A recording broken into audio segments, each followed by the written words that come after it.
And as you can see, this thing is cooking. I mean, these CST tires are screaming.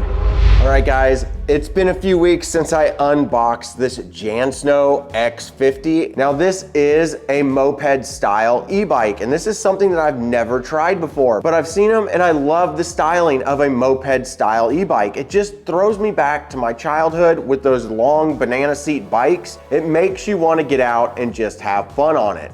In fact, my entire family has said to me, you have to keep this bike because it's so much fun. So let's go ahead and let's go over some of the details on this bike. And I want to go over why this bike has such a low price point. It's under $900, which is absolutely crazy. But come along with me because I want to go over all the details and take you out on the adventure. And before the end of this video, you won't be saying Jans no, you'll be saying Jans yes. Okay guys, now that I've got the Jansno outside and I've ridden this around quite a bit, I want to go over some of the specs and details. So let's first go over the front end of this bike. All right, looking at the cockpit, over on the right-hand side, you are going to get a Shimano 7-speed shifter. You also get a twist throttle over here on the right-hand side. Now looking on the left-hand side of the handlebars, you're gonna get your computer system that's gonna go through all the standard stuff, displaying your miles per hour, your miles driven, your tripometer, your battery life, and what PAS level you're actually in. It goes up to 5 different speeds, and you just simply change them with the up and down arrows. The higher you go, the faster that this bike will actually go. I've gotten this bike up to 32 miles an hour on a flat road, so it's a pretty quick little moped e-bike. Next to the control panel, you are gonna have your headlight button, which is an easy on-off and really easy to tell whether or not it's actually toggled. Then under that, you're going to get some turn signals, which is a really cool feature, and being that this is a moped style e-bike, I do appreciate that. And then down here, you do get a horn. Not a big fan of horns, but on a moped style e-bike, it's probably a good idea to have that. Now up front, you are gonna get some mechanical disc brakes, and these do a decent job. They are not the best mechanical disc brakes I've ever seen, but we are talking a sub $900 bike. They do have cutoff switches on them, so you don't have to worry about the motor continue to run whenever you squeeze the brakes. Now you may have noticed that you get this massive front fork. It is a dual crown fork, and it does a decent job, but it is very noisy and it does have some clunking sounds.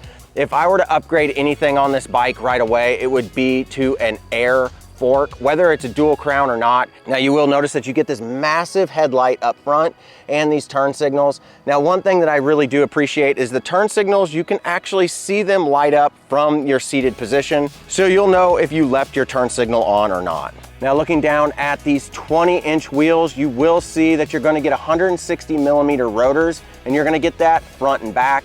They are Jansno branded brakes. Now on those 20-inch rims, you are gonna get 4-inch wide CST BFT tires. Now up front, you're gonna get this massive chain ring, which is really, really nice whenever you hit high speeds, because you won't be ghost pedaling a lot with this. Now moving to the back, you are going to get a 7-speed Shimano freewheel. Now I did add these pegs to the back, and I will put some links in the description of what pegs I actually purchased. Now, just like any good e-bike manufacturer, you do have a quick disconnect in case you need to remove the rear wheel. Now, one of the things that's a little bit flimsy on this bike are the fenders. They are just plastic fenders, as you can see here.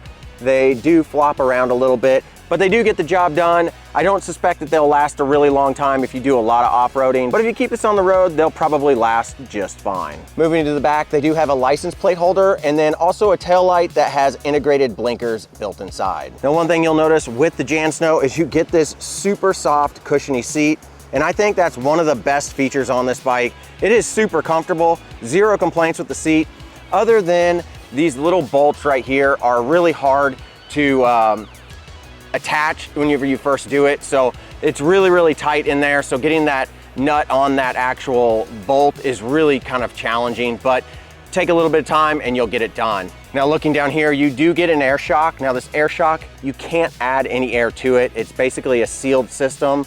So if this air shock ever fails, you're just gonna have to buy a brand new one. I weigh about 187 pounds and it does feel like it's a little bit too firm for me, but I'll take that over no suspension any day because it does absorb quite a bit of the rough roads. Now looking down here, you are gonna get the 48 volt, 750 watt motor. And then up here, you are going to get the Jansno labeled battery. This is gonna be a 12.8 amp hour battery, and it is 48 volts.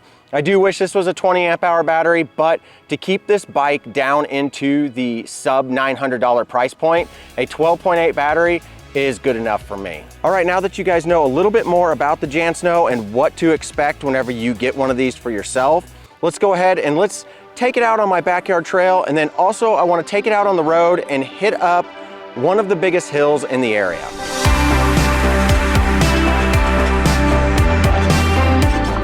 Yeah, this thing is just so much fun. Like I said earlier, this is just a bike just to kind of play around on and goof off on.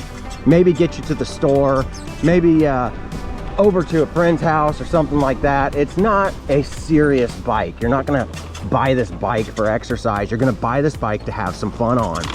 And for under $900, man, it's a fun toy. That's what it is. It's a super fun toy. Now you will hear that there is a little bit of squeak from the rear suspension.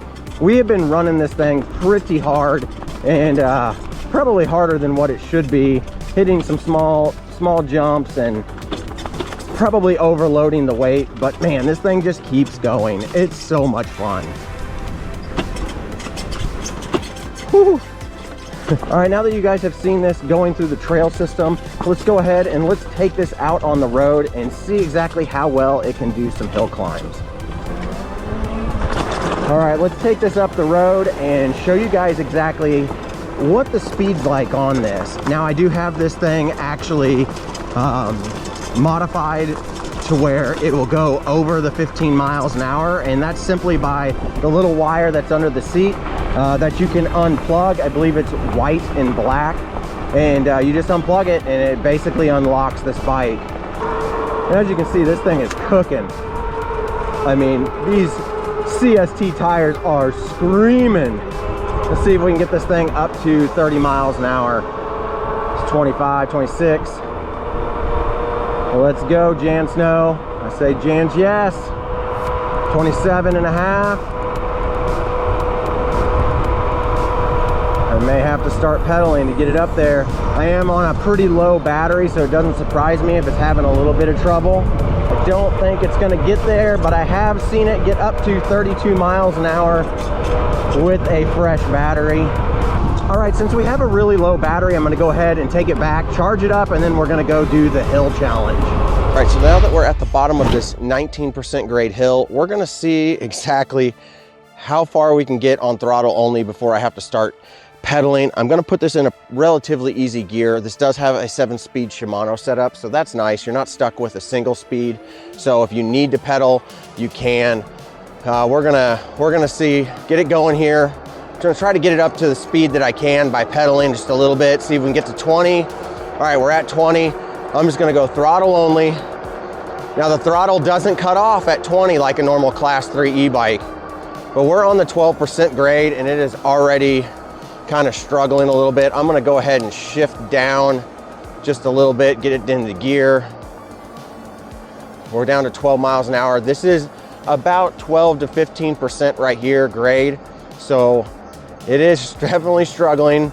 I imagine when I get to the 19, I am going to have to start pedaling. So I'm gonna get this in the easiest gear possible. 10 miles an hour, 8 miles an hour, and we're still going 7 miles an hour. It is definitely struggling. 6 miles an hour. Once it gets below 5, I'm gonna start pedaling, and we're at 5. You can hear that motor really crying. But now I'm pedaling and it's picking up speed, and I'm not really putting in a lot of effort. So we're going 6 miles an hour. We gained 2 miles an hour going up the 19% grade by just pedaling in the easiest gear. Now we're at 7, 7.5. So you can pedal this up some pretty steep hills. It's definitely not gonna make it up super steep hills with throttle only, but that's pretty impressive. The fact that I can put this in an easy gear and I can make it up the steepest hill in my area by just pedaling just a little bit. So not bad, Jansno. So there you go, that's the Jansno X50, and I gotta say, for budget friendly, this is definitely it. It is a super fun, super playful bike. It is a bike that you're gonna get if you're just wanting to cruise around town and just have a little bit of fun. So if you wanna pick one of these up, check out my links below. But as always, we'll see you guys in the next one.